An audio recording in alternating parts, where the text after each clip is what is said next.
Do you know why Alpo got shot in D.C.? Do you know about that? Yeah. Can you tell us why he got shot? What you found out? Because D.C. is that way. I got shot because they was trying to kidnap me in D.C. I wound up getting hit that day. You wound up getting hit? Yeah, I wound up getting hit in my ribs. The only thing that saved me, like I said, the only thing that saved me that day, because I was going to get this girl, the only thing that saved me that day was that as I'm talking to this dude, he looks over my shoulder. And when he looked over my shoulder, I followed his eyes. And when I followed his eyes, I seen about 4 dudes coming to try to grab me. Okay. And I start running.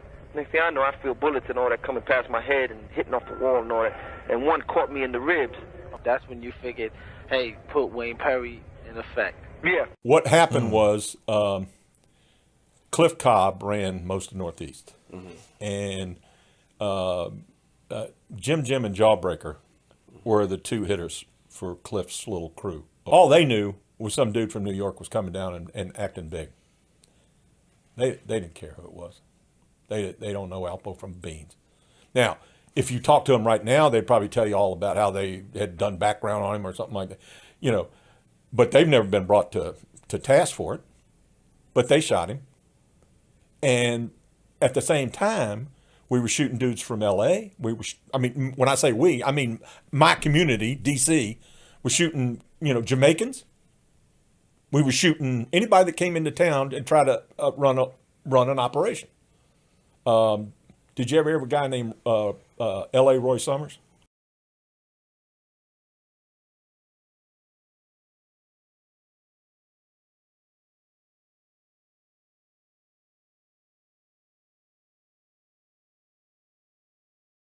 Eight-tray gangster crip, one of those, big deal drug dealers from out west who tried to bring, do you know who I'm talking about? Used to bring a lot of drugs into the East Coast. And he sold all around D.C., Maryland, Virginia, would never go into D.C.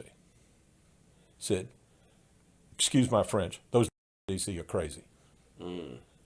And so he says, I don't deal with them. I ain't going to deal with them. And he testified because he was part of the whole, California scam with the R Street crew. He's, he was telling it like it was. He says they would do a deal with you. New York or D.C. guys would do a deal with you. Expect a discount the next time around. If they didn't get the discount, they'd kill you the third time around. That was the rep that was going on outside of D.C. And so anybody that came to D.C. and wanted to operate, and whatever drove Alpo down here, whether it was the killing of Richie Porter or not, I guess it was, right? Whatever drove him down here put him in a position where he had to rely on, people like Jim and Jawbreaker, and that ain't people you rely on because they will kill you. Albert Geddes Martinez moved from New York to the D.C. area, and he started supplying drugs to various drug dealers in the D.C. area and also in Fredericksburg, Virginia. He got immediately targeted and shot by some Northeast killers that Perry knew, but wasn't really close with. And this put Martinez in a bad position. He was, first of all, in the hospital and thought he was going to die. So he confessed all of his drug dealing activities to my partner, and he just told Angelo everything that he was doing. And so he had left New York under pretty bad conditions. There were about 4 or 5 people who wanted to kill him up there. He had been involved in the murder of a friend of a major drug dealer in Harlem. When we had Martinez in custody, and we had him in custody for about 2 or 3 months, he started to cooperate with us. We really started getting that corroborative information about many of the murders. And we were able to put together, with his cooperation, a factual sort of format as to how each case went down. Because we ended up wanting to charge all those summertime murders. And that's what we ended up doing. We charged them all. Martinez pled to 14 murders, and we ended up having him go through all of the D.C. murders that he had done with Perry, and ones that he could remember and details that he could remember. But he also knew about other cases that Perry had done that he was aware of but didn't have any firsthand knowledge. Doing the R Street crew, and the R Street crew immediately led into the First Street crew, which we got that group done right after R Street.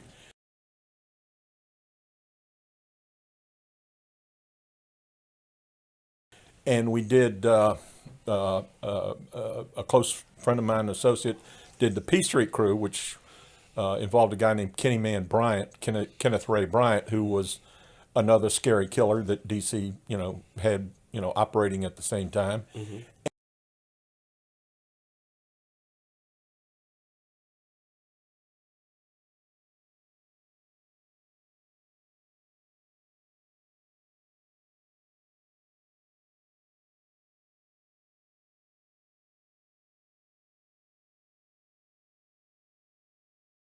And during the course of all of those investigations, Wayne Perry was the beast over the top of all of it. Did he ever tell you how this all started, how he got into this business? Yeah, he told me about the first murder he ever did, but he was 14 years old. He said he walked with the guy down to this little mom-and-pop grocery store in the neighborhood and watched him walk into the basement. And as soon as his head got at the level that he could see, just nothing but the back of his head, he pulled the gun out and emptied it into the guy's head.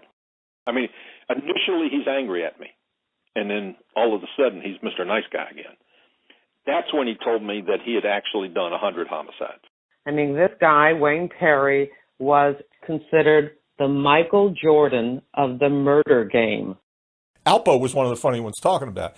He's the one that told us, ain't nothing better than a fat butt boy. That's what Alpo told us. Well, hold on. You ask him. Did he ever tell the FBI ain't nothing better than a fat butt boy? I ain't gonna let Dan, no, man. Dan, slow down. Hold on. Dan, slow down. Are you sure that? Don't say that he said. You sure? I'm not saying that he's that way. You're missing. You're missing. Are you sure that he said that's what that? It sounds like. He said that because I heard it and I was like, "Damn, he's that's I never heard that from anybody else. I heard it from Alpo." And basically, what he was saying was that sex is sex. All these readers got all upset with it, but they don't care that he killed 100 people. No, look, I don't give a damn whether Wayne is gay or not, and I don't really think he is gay. Okay. You think that Alpo was saying that just to pull your string or to crack a joke? Probably. Because we never heard that. Yeah, but probably not. You can, if you got a chance to talk to him, you just ask him, did you ever say that to the FBI agents? And if he says no, then he's lying. Well, he's lying. He's a guy from Harlem. They crack jokes. And cracking jokes is fine. He was cracking jokes with us, and that was part of it, but it was in that same context.